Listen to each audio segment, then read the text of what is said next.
Hey y'all, it's Grizz here at Windmill Farms. Sorry that it's kind of dark out here, but I just got in from work. If you turn and look here to my right, you can see the lemongrass. It's almost as tall as I am, so that's it's a good 60 inches tall. It's not quite 72, but it's a good 60. We're going to harvest that today. If you look down here, I've got some rosemary. I'm going to harvest some of this out of the top. I'm going to harvest some of my sage. And I've got some peppermint here, and I've got some regular sweet mint up there. We're going to harvest a little bit of that too, and we're going to get it out of here as fast as we can. Remember what I told you about on your peppermint? You can actually pull it up. See how it pulls up like that? You can just get it and just do it in a pile like that. Set down there. Whew. As soon as you touch it, it just starts smelling. The best time to actually harvest this is in the morning, right after the dew dries off of it. But I'll tell you, my problem with that is I'm at work at Home Depot, so I can't do that. So what do I do instead? Come out here when I can harvest it. So no matter what some of these other people tell you about, you can't harvest it. I've done this most of my life like this in the evening time. Getting them little leaves out there. It works. It works. You might not get the premiere that you'll get if you do it like they say to do it. And I've even said do it that way. You know, get it in the early morning if you can. But here's the kicker. If you can't, then sometimes you just got to get it when you can get it.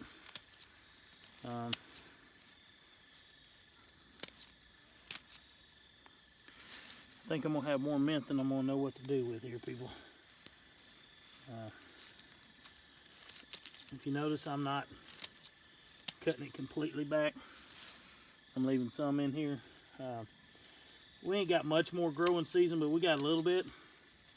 And to be quite honest with you, whatever I got there, I like to let it get a root base. Still have enough to help it. There's some that's starting to come out further, and see how that's underneath the ground just a little bit. I really don't want to pull that up. Yeah, you see I got an infestation of ants here. I'm actually going to take care of that when I'm done here in just a little bit. But I wanted to get in here and show y'all the harvesting. Remember what I told you about the sage? Well, we're getting to the end of the growing season for the sage. So for me right now, I'm taking it back as far as I can.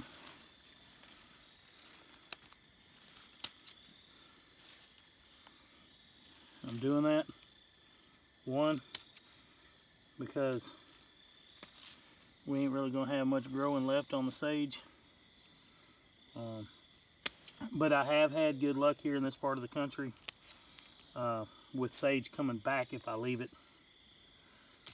to actually root. So that's what I'm going to do. It's reason I'm leaving a little bit right there to root. I've actually had it, like I said, come back again real good. Some friends of mine have not. But I also throw an extra little bit of, once everything dies back, I throw a little extra mulch on here.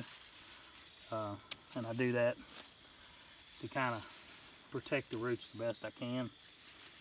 So, but I mean, you see how much sage I just got off of 2 little old plants, and they ain't much there. Now I'm not going to cut way back on my rosemary, but I will be cutting back like so on some of it. I can see, it's kind of hard to probably see in the film, I can see where the green growth and the woody growth come together. That's kind of what I'm doing. I'm kind of just cutting back to that woody growth like I told y'all last time.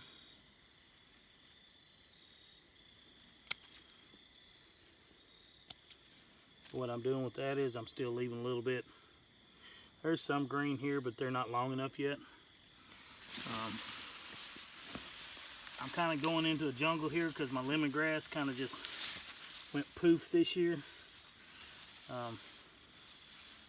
which I'm thankful for. I really am.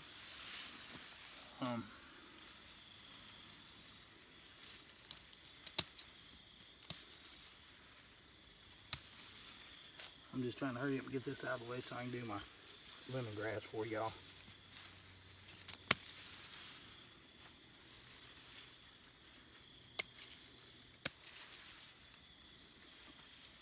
Alright, that's pretty much it on that. I'm leaving it right where it's at. Now comes the fun part. A lot of folks will tell you on your lemongrass that the only part of the lemongrass that's good is down here. Oop, got strawberries that's gonna come all the way back to here. I gotta watch what I'm doing. Is this tubular part down here. But I'm gonna tell you right now, if you save this up here, put it in knots, and I'll show you when I get inside how to save it. Let it dry in a cool, dry place.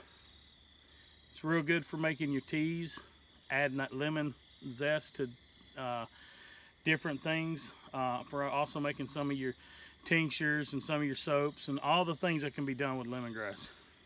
This is just as viable. You don't want the brown stuff, but the good green stuff like this works just as good. Tell you what, you're probably not going to see me harvesting this. All I do is get as close to the ground as I can to harvest it. Let me harvest this. Let me get everything inside, and then we'll catch back up with you again. And as always, be safe.